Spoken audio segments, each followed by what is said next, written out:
By the end of this video, you will know how to connect ClickUp to Zapier. Start by signing in to your Zapier account.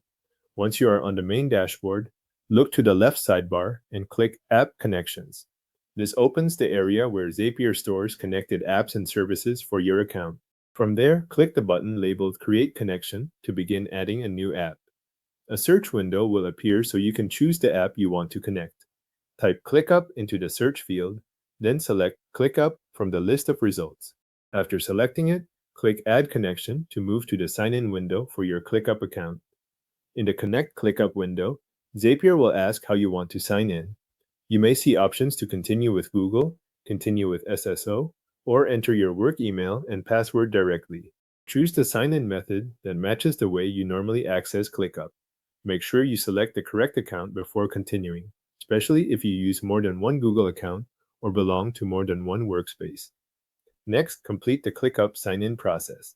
If you chose Google, select your Google account and continue through the prompts.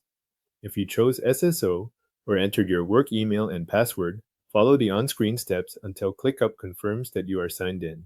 The exact screens may vary a little depending on your sign-in method, but the goal is the same, which is to finish logging in so Zapier can request access. After sign-in, Zapier may show a permission screen for your ClickUp workspace.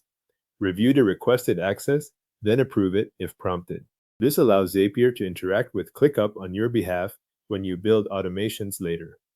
If your workspace has more than one option available, choose the one you want Zapier to use. Once access is approved, Zapier will begin verifying the account and creating the connection. You may need to wait a moment while that process finishes. When Zapier is done, return to the App Connections page and look for ClickUp in your list of connected apps. Check the status shown next to ClickUp. It should say Connected. That status confirms that Zapier has accepted the account and stored the connection successfully. If you do not see it right away, give the page a moment to refresh or return to the connections list again. To confirm that the connection is working, click Test Connection next to your ClickUp connection. Zapier will run a quick check to verify that it can access your account. If the test completes successfully, the connection is ready to use in your Zaps. Your ClickUp account is now connected to Zapier and verified for use.